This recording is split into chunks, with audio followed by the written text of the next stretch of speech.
The Tao of Self-Confidence, episode 379. Welcome to the Tao of Self-Confidence, where I share stories of amazing women who have discovered their inner journey to self-confidence.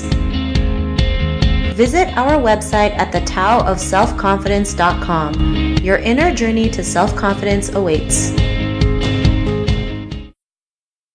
Well, hello friend. Welcome to the Tao of Self-Confidence, where I share stories of amazing women who have discovered their inner journey to self-confidence. I'm your host today, Sheena Yap Chan, and today I have an amazing lady on the show today. She's a student, a fitness blogger, and also a social media influencer, and I'm just really excited to have her on to share her story on self-confidence. So without further ado, I'm going to introduce you to Christine Perella. Christine, how are you today? Maybe you can fill in a little bit more about yourself to our listeners. Hi, I'm Christine. I'm a mostly Instagram influencer right now. My primary focus is athletics and fitness, and I'm a student at the University of Florida who recently just moved up to New York City. Awesome. Well, thanks for sharing that. And Christine, what's your cultural background? I am part Vietnamese. I'm 50% Vietnamese and a mixture of like white ethnicities. I have Italian mostly in me, and then some German and some Swiss as well. Awesome. Well, thanks for sharing that. And what would be your favorite self-confidence quote? Well, my favorite self-confidence quote isn't really about self-confidence, but I follow it in life in general. It's a Dr. Seuss quote from the Lorax, and it's, unless someone like you cares a whole awful lot, nothing will get better. And that's my favorite one because I believe that whatever we do in life, we can't succeed unless we start with ourselves. So whether that comes with our inner confidence or what we're trying to achieve in life, I believe it all starts with ourselves and believing that we have to start it. Thanks for sharing that. And it's so true, right? Anything we do, we have to believe in ourselves first of all, right? Because if we don't believe in ourselves, then we don't take that action or that have the courage or confidence to go out there and do the things that we want to do. And it's really important that we do learn to believe that we have the ability to do it regardless if we have no clue what we're doing, the first few times that we try it out. But just learning to figure it out, learning to believe in yourselves is so important. It's probably the primary thing, and then everything else falls into place. So I really like that quote that you mentioned. And in your own words, how would you define self-confidence? How I define self-confidence?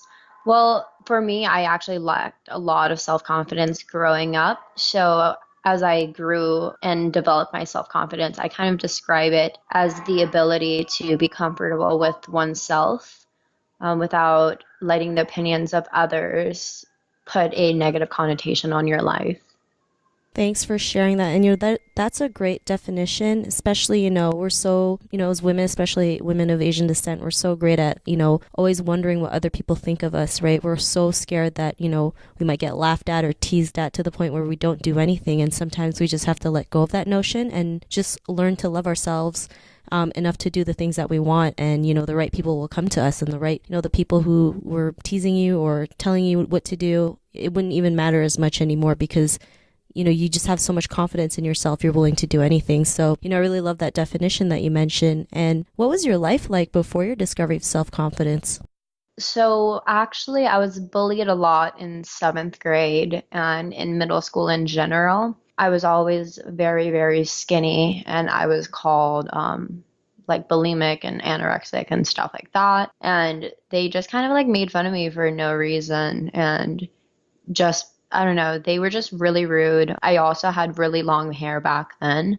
My hair is really dark brown, almost black looking, so they would call me the Grudge.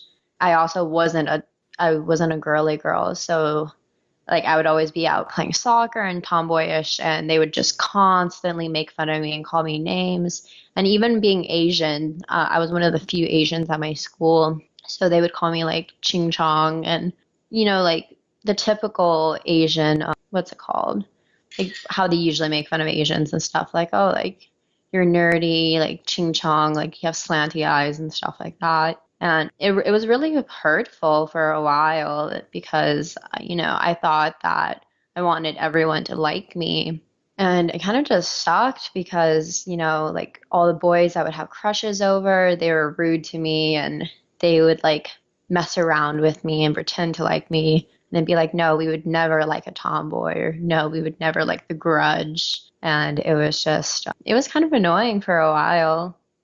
Thanks for sharing that. And, it's unfortunate that happened to you. And, especially like you mentioned, you were probably the only person in your school who was of Asian descent. And sometimes you probably felt like you were all by yourself with no one to turn to. And, an issue like being bullied is, never, it's never taken for granted. People just kind of brush it away thinking like it's just something small, not realizing like it could also be a big thing and it can affect your self confidence. And, what was that point in your life when you realized, you didn't, you started to believe in yourself, you started to look at yourself, in a different way, you were, like a better version of yourself. Like what was that aha moment when you realized, you were more than what your peers were calling you by?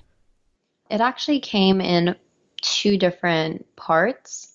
But my first real moment was after middle school. I was supposed to go to the neighborhood high school, and that's where most of my bullies went. And I just did not want to deal with them anymore. So I chose to go to a magnet school that was very, very different from my neighborhood school. It actually had a lot of minorities in it. There wasn't a lot of Asians there either, but I just wanted to get away from those people who bullied me in middle school. And so I went to the school where I had no one. And the first week was so rough. Like the first week was so rough. There was no one I knew really. There was one kid who I knew from my childhood. But other than that, like I had no one. And there was moments where I wanted to just go back to my high school because, at least I knew people there, even though they were mean to me. And one day when I was sitting at lunch, I saw some kids outside playing soccer. And I was like, because soccer is my favorite sport. And I was looking at joining the soccer team. So I was kind of just watching them and stuff. And then I realized that no one knew who I was. Like, no one knew that, I was like Asian or that, I had been bullied before. They just knew nothing about me and my background.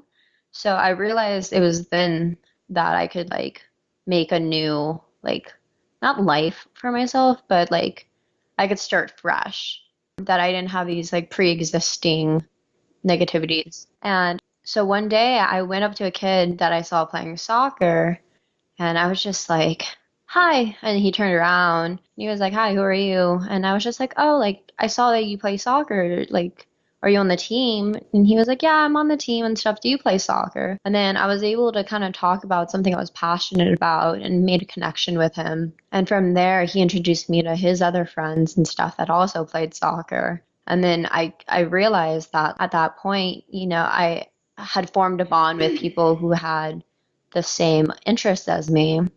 And then, so that was like my first like confidence booster because I was able to step out of my comfort zone. But then it wasn't until about my junior or senior year, when I started running for like homecoming queen and student body president, I was like, you know what? I was like, I don't care what people think of me because I am who I am.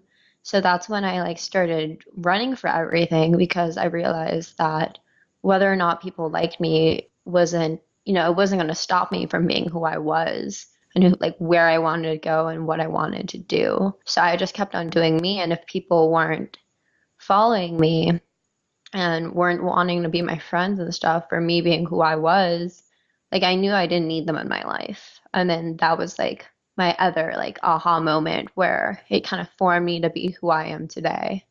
Awesome. Well, thanks for sharing that story. And, it was great that you were able to, go to a different school and, started hanging out with people who you had a same interest in, which was soccer. And it kind of like everything just kind of fell into place right there. And then you decided to run for president or prom queen because you wanted to, not because it was like a status quo or, something like your peers wanted you to do. It was just because you wanted to do it because you knew you were worth, running for president or prom queen, no matter what the results are. And, because of these 2 points in your life, what's your life been like now?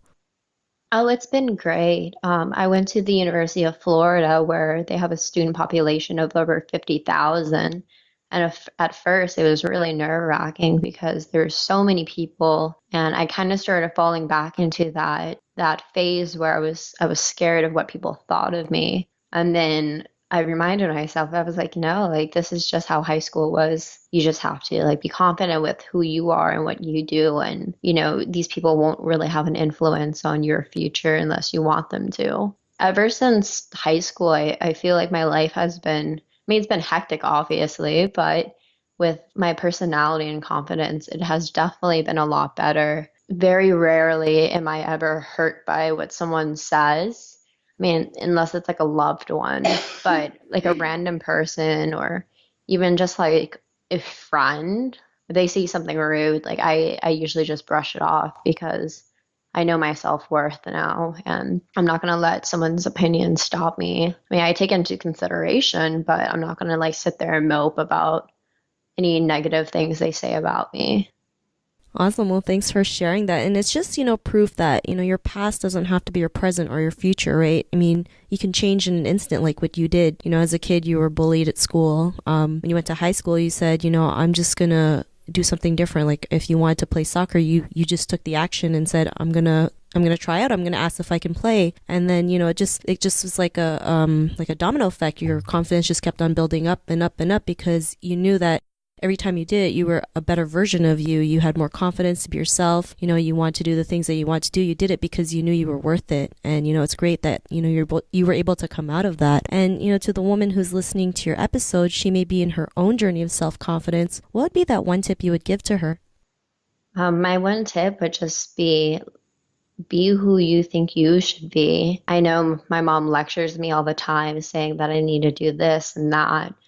And obviously, I take into account what she says. But like in the end, no matter whether it's your mom, your friend, your spouse or whoever it is, like giving you advice, in the very end, it's up to you to like take that advice or to listen to what people have to say. And you just have to take all the knowledge you can, and whether it's negative or positive, and then turn that into whatever you vision yourself being. So that would just be my advice, is to like think about your goals in life, to like think about where you want to go in life, who you want to be, and then work towards that, using everything that life gives you.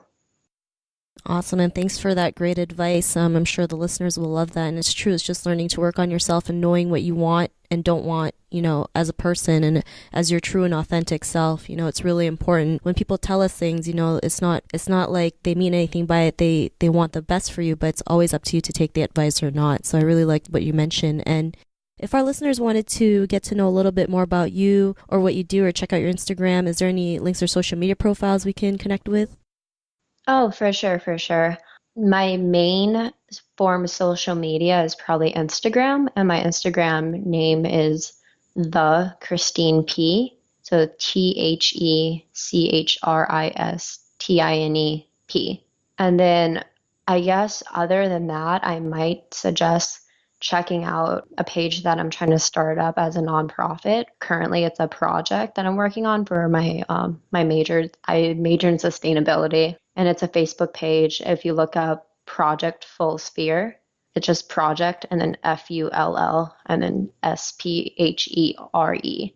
And any like feedback on that, I'm working on developing the youth in terms of human dignity. So that'd be cool if anyone can check that out. Awesome, and great initiative that you're starting. I think that's an amazing mission that you have. So to our listeners, if you want to connect with Christine, you can also head on over to the taoofselfconfidence.com and search for Christine's name. Her show notes will pop up along with everything else we talked about. And I really just want to thank Christine for sharing her story today and tips on self-confidence. Christine, thank you so much. No problem. Thank you so much. And thank you to all the listeners out there. Not a problem. It was really great having you on the show. And to our listeners, be on the lookout for another new episode of another amazing woman's journey to self-confidence, and we'll talk to you soon. Bye for now. Thank you for tuning in to another amazing episode of the Tao of Self-Confidence. Sign up for our free membership site to get more amazing resources for self-confidence by visiting our website at thetaoofselfconfidence.com.